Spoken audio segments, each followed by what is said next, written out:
Kalian tahu yang lagi rame sekarang ini? NASA mengungkap adanya ancaman badai matahari tersembunyi. Bumi dalam keadaan siaga.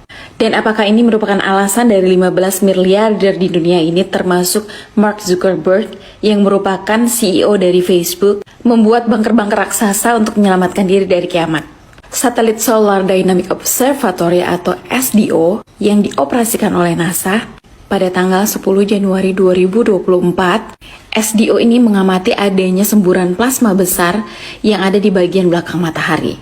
Dan menurut NOAA adalah National Oceanic and Atmospheric Administration, menginfokan adanya 3 bintik di matahari. Dan berdasarkan laporan, bintik-bintik tersebut dapat memicu adanya badai matahari. Dan badai matahari tersebut berpotensi untuk menyemburkan jilatan api matahari ke arah bumi. Nah, apa yang terjadi kalau solar storm atau badai matahari ini benar-benar terjadi? Jaringan listrik kemungkinan besar akan mati. Kenapa mati? Karena transformatornya meledak. Sistem GPS akan mati. Dan kalian tahu, sistem GPS itu menggunakan satelit. Nah, kenapa mati? Karena satelitnya kekurangan daya dikarenakan adanya power outage atau power shutdown. Yang paling mengerikan adalah pesawat-pesawat kemungkinan bisa bertabrakan karena tidak adanya navigasi. Dan kalian tahu, beberapa bulan lalu Netflix mengeluarkan film yang benar-benar relate sama isu ini. Dan kalian tahu siapa direktur dari film itu? Judul filmnya adalah Leave the World Behind. Direktornya adalah mantan Presiden Amerika Serikat, Bapak Obama. Seorang mantan presiden menjadi direktur dari sebuah film yang di dalamnya terdapat banyak sekali subliminal message. Jadi subliminal message itu semacam pesan tersembunyi yang tersirat atau semacam kode-kode gitu. Nah, di film itu benar-benar digambarkan apa yang terjadi apabila terjadi solar storm. Lalu apa yang kita bisa lakukan untuk menghadapi itu semuanya? Well, kita flashback lagi ke masa lalu.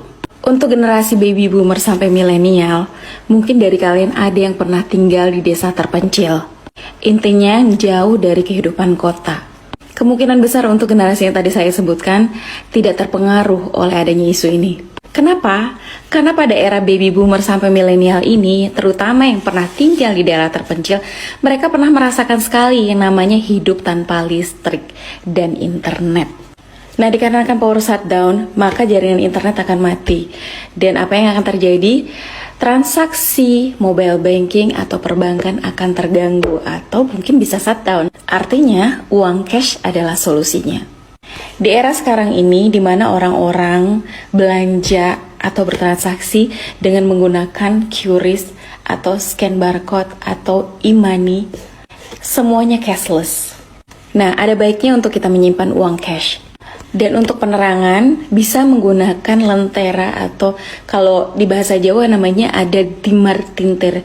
Dimartintir itu dengan menggunakan bahan bakar minyak tanah kalau zaman dulu. Nah, dikarenakan minyak tanah itu sudah lama ditarik dari peredaran, kemungkinan besar untuk mendapatkan minyak tanah akan sulit.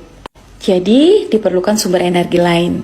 Nah, dimartintir ini bisa dibuat dengan menggunakan minyak goreng. Kalau kalian pengen tahu gimana caranya, nanti kalian bisa komen untuk dibuatkan tutorialnya. Selanjutnya adalah siapkan tas siaga bencana. Isinya apa?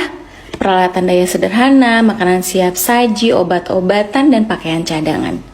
Hal-hal tersebut bisa membantu kita untuk bertahan hidup sementara. Nah, sumber daya yang dimaksud adalah yang tadi aku bilang, sebagai penerangan mungkin bisa menggunakan sumber energi dari minyak tanah atau minyak goreng. Anyway, NASA adalah buatan manusia. Dan manusia juga bisa salah gak sih? Yang terpenting adalah ikhtiar, tawakal, dan berdoa. Semoga semua prediksi tersebut tidak terjadi. NASA sendiri juga bilang kok, adanya solar storm atau badai matahari ini kemungkinan besar dikarenakan adanya siklus 11 tahunan. Dan sebagian besar siklus 11 tahunan itu tidak dapat diprediksi. Jadi tidak ada yang tahu kapan adanya badai matahari besar akan terjadi. Wallahu a'lam bishawab.